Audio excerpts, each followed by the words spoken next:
Alright, so check this out. This is a new thing I just realized.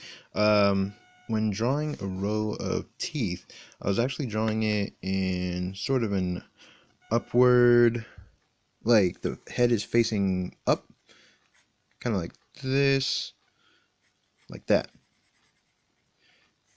So the lines would go up that way. And the teeth recede into the back like this. You know, like since the head is rounded like this.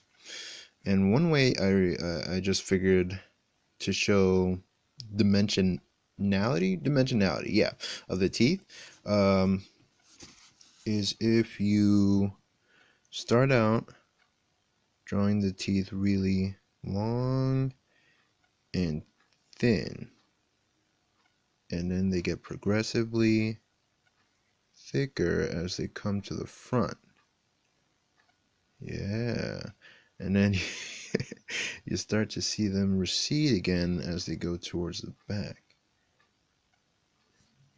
And again at the bottom, you just basically follow the lines from the top, and then they get thicker towards the front. And I would recommend you look at your own teeth in the mirror to see how this actually works, because this is inaccurate as shit. But yeah, this is nothing new. This is just something I just observed while I was working on this drawing. So yeah, there's your tip. Have a good one.